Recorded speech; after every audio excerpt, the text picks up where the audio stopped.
On le mange sur des crêpes. On l'utilise pour faire des pâtisseries, des boissons et même des plats salés. Le sirop d'érable est un aliment utilisé dans plein de recettes. Mais que connaissez-vous réellement du sirop d'érable? Dans ce mini documentaire, je vous propose de venir avec moi découvrir tout du sirop d'érable.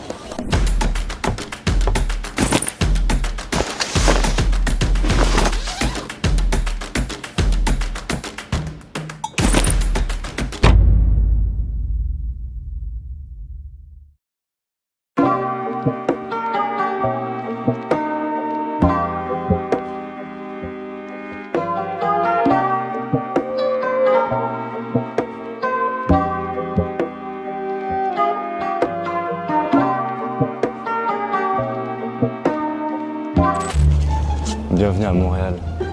Actuellement, je me situe au Mont-Royal, au lever du soleil. Il est actuellement 7h30 du matin et j'ai pas de mots pour décrire, juste admirer.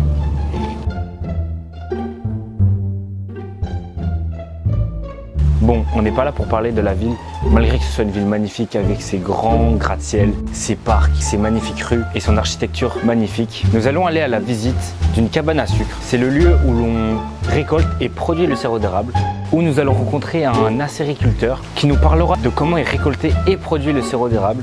Allons tout de suite à sa rencontre. Comme vous savez, ici au Québec, on produit l'équivalent de plus ou moins 80% de toute la production de sirop d'érable dans le monde. La raison, c'est que c'est au Québec qu'on retrouve le plus grand nombre de facteurs qui sont nécessaires pour fabriquer le sirop d'érable, notamment le climat, les arbres, les variétés d'érable qui produisent ce qu'on a besoin. Donc premièrement, pour faire le sirop d'érable, ça va être qu'un seul ingrédient qu'on utilise. Ça s'appelle de l'eau d'érable, qui est une eau qui est légèrement sucrée. Elle contient 3% de sucre pour 97% d'eau. Alors vu que c'est le seul ingrédient, on va procéder par l'évaporation pour transformer ça en sirop d'érable avec le volume. Avec l'évaporation, on réussit à concentrer le taux de sucre qui est déjà à l'intérieur de l'eau. Alors lorsque vient le temps d'extraire cette eau d'érable-là de l'arbre, on a deux options. Donc on peut utiliser soit un seau comme ça, qui est la technique plus traditionnelle, disons. Il y a beaucoup de gens qui l'utilisent encore. La seule chose, c'est qu'il faut aller les chercher dans la forêt pour les vider et aller les replacer après. Donc s'il y a trop d'érable dans une production, ça devient juste impossible à faire. Donc là, on va passer à l'autre option, là, les tuyaux, qui sont comme un pipeline, si on veut, dans la forêt. Une fois que c'est installé, là, tous les arbres vont être connectés ensemble, puis l'eau est envoyée directement sur nos installations. Donc pour une plus grosse production, c'est plus intéressant, c'est plus efficace.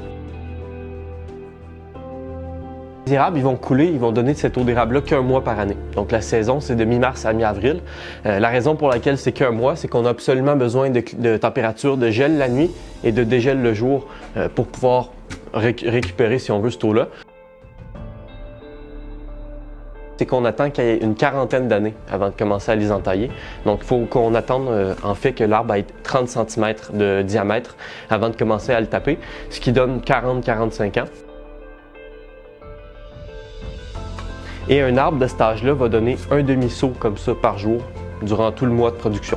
Alors ça équivaut, un seau complet, c'est 8 litres. Alors on va récupérer un 3 à 4 litres d'eau tous les jours à 40 ans. Ensuite, à 75 ans, comme sur l'image que là, on doit placer un second seau à l'arbre, puisque là, il va produire 10-12 litres par jour. À 150 ans, 4 seaux, puisqu'il produit 30 litres par jour. Et ça va jusqu'à 400 ans, où un érable peut produire 60 litres par jour. L'évaporateur, c'est la machine qu'on sert pour transformer l'eau d'érable en sirop. Ici, on utilise le poêle à bois. Donc, le fonctionnement, comme vous pouvez voir, on a 3 bassins principaux. Alors, on va placer toute l'eau d'érable qu'on a recueillie dans ce bassin-là ici. Là, on fait chauffer. Ça s'évapore, c'est en ébullition. Et comme c'est en ébullition, le produit, il va être en mouvement et il va chercher à sortir par les tuyaux qui sont de ce côté-là ici. Et là, il va faire un circuit qui passe dans tous les bassins. Et au final, on a le sirop d'érable pur. Donc, on ouvre le robinet pour le mettre en baril. C'est un processus qui prend 8 à 10 heures de cuisson par contre. Je trouve que c'est un thème quand même très intéressant, malgré qu'on ne puisse pas rentrer dans les détails en 5 minutes de vidéo. Je trouve qu'on a pu quand même en apprendre déjà davantage. J'espère que ce mini format vous aura plu. C'était Raphaël et j'espère que vous avez apprécié.